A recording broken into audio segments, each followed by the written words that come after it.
Provérbios capítulo 29, versículo 5, Salomão termina dizendo que aquele que lisonjeia o próximo coloca redes nos seus passos. É como se Salomão terminasse vendo os elogios como um meio de inibir, de atrapalhar, de bloquear a nossa caminhada. E nós, servos de Deus, precisamos ter cuidado com certas palavras de elogios. Temos que ter cuidado.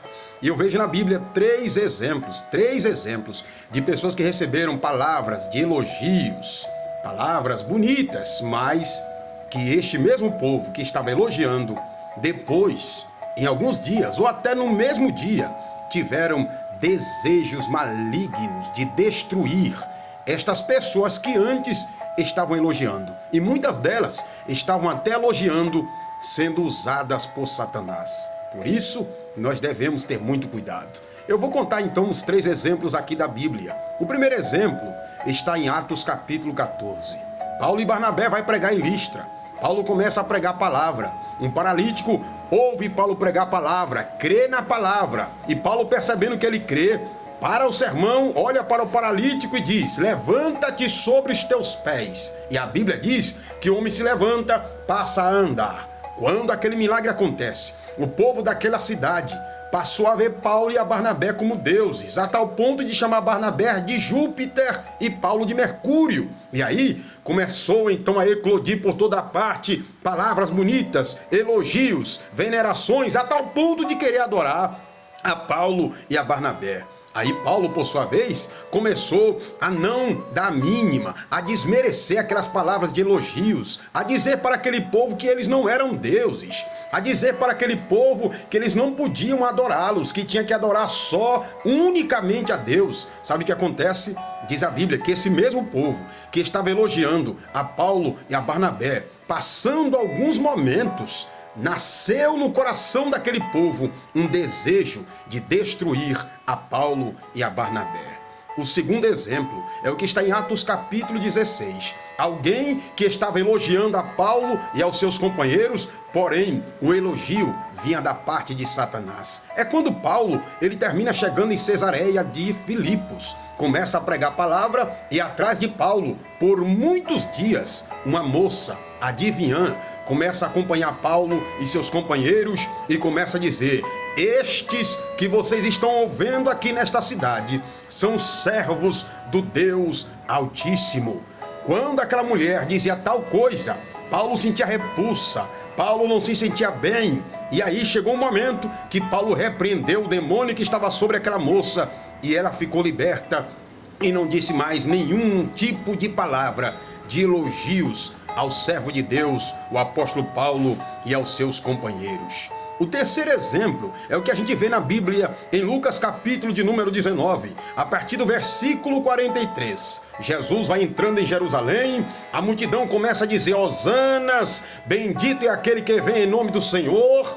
Mas aí a Bíblia diz que quando Jesus chega próximo a Jerusalém, que vê a cidade, em vez de Jesus se alegrar com toda aquela euforia, com aquelas palavras bonitas de adoração ao nome dele, em vez de Jesus sentir prazer, o texto diz que Jesus chorou. Ele olha para Jerusalém e ele chora. E sabe por que Jesus chora? Simplesmente por uma coisa. Era porque aquela mesma multidão que estava ali, com palmas nas suas mãos, acarpetando o chão para Jesus passar montado em um jumentinho, aquela mesma multidão, passando alguns dias, estaria em frente a Pilatos, as turbas dizendo: crucifica-o, crucifica-o. Por isso Jesus chorou. Meus irmãos, tenha muito cuidado com certos elogios. Tenha muito cuidado com palavras muito bonitas, com confetes. Tenha muito cuidado com o excesso de rasgação de seda, com aquelas palavras tão bonitas, com elogios que até às vezes extrapolam, que até falam aquilo que nós não somos, que até exagera quando vai falar alguma coisa a nosso respeito ou a teu respeito. Às vezes, tem certos elogios que têm outros interesses. A pessoa está nos elogiando, mas com outras intenções, com outros interesses e às vezes até com a má intenção está te elogiando querendo se promover, está te elogiando querendo colocar embaraço no teu caminho, está te elogiando querendo ver você se exaltar e depois se acabar. O diabo às vezes ele usa desse artifício. Ele coloca você lá nas alturas, começa a dizer que você é o bom, que você é isso e aquilo, com a única intenção de acabar com a sua vida espiritual. Tenha muito cuidado com certos elogios. Que Deus nos ajude e que você possa vigiar.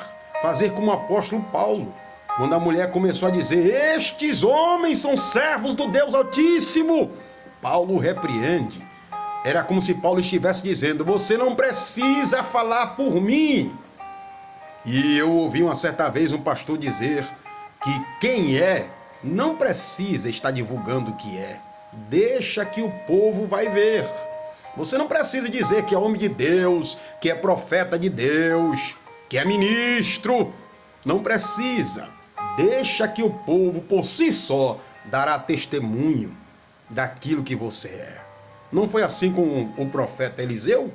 Quem deu testemunho de que ele era um santo homem de Deus não foi ele mesmo, passando para todo mundo as suas credenciais e dizendo: olha, eu sou um homem de Deus. A Bíblia diz que foi a mulher que começou a olhar o profeta, vendo ele passar à frente da sua casa, e ela mesma deu testemunho ao seu esposo dizendo: este que passa por aqui é um santo homem de Deus. Tenhamos cuidado com os elogios. Que Deus te guarde, que Deus te proteja, em o nome do Senhor Jesus. Amém.